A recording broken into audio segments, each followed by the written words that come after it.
ইলিশের মরশুমে ভাপা ইলিশ হবে না, এটা কি কখনো হতে পারে নাকি? তাই বানিয়ে নিয়েছিলাম ভাপা ইলিশ। তো কী করেছিলাম, মাছগুলোকে ভালো করে ধুয়ে নিয়েছিলাম, তারপর একটা পেস্ট বানিয়ে নিয়েছিলাম। পেস্টের মধ্যে কী কী ছিল, ছিল হচ্ছে পোস্ত, দু রকমের সর্ষে, সাদা সর্ষে কালো সর্ষে, ছিল অল্প পরিমাণ তিল, আর ছিল হচ্ছে চালমগজ। সেগুলোকে ভিজিয়ে রেখে ভালো করে পরিষ্কার করে স্মুথ পেস্ট বানিয়ে নিয়েছিলাম। তারপর একটা বড় টিফিন বক্সের মধ্যে সেই পেস্টটা দিয়ে দেওয়ার পর মাছগুলো দিয়ে দিয়েছিলাম। মাছগুলো দিয়ে দেওয়ার পর দিয়ে দিয়েছিলাম হচ্ছে হলুদ গুঁড়ো, লঙ্কা গুঁড়ো, ধনে জিরে গুঁড়ো, আর দিয়েছিলাম স্বাদ মতন নুন। তো নুনগুলো দিয়ে হাতের সাহায্যে খুব ভালো করে মাখিয়ে নিয়েছিলাম।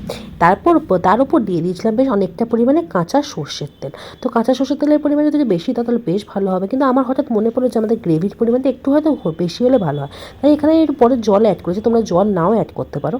তারপর ওপর থেকে চিড়ে দিয়ে দিয়েছিলাম কাঁচা লঙ্কা বেশ অনেকগুলো। তারপর গ্যাসে আধা ঘন্টার জন্য আমি ভাপিয়ে নিয়েছিলাম। তো ভাপানোর জন্য কী করেছিলাম, একটা কড়া নিয়েছিলাম, কড়ার মধ্যে জল দিয়ে ভাপিয়ে নিয়েছিলাম। তো এইভাবেই রেডি হয়ে গেছিলো আমাদের টেস্টি টেস্টি ইলিশ ভাপা।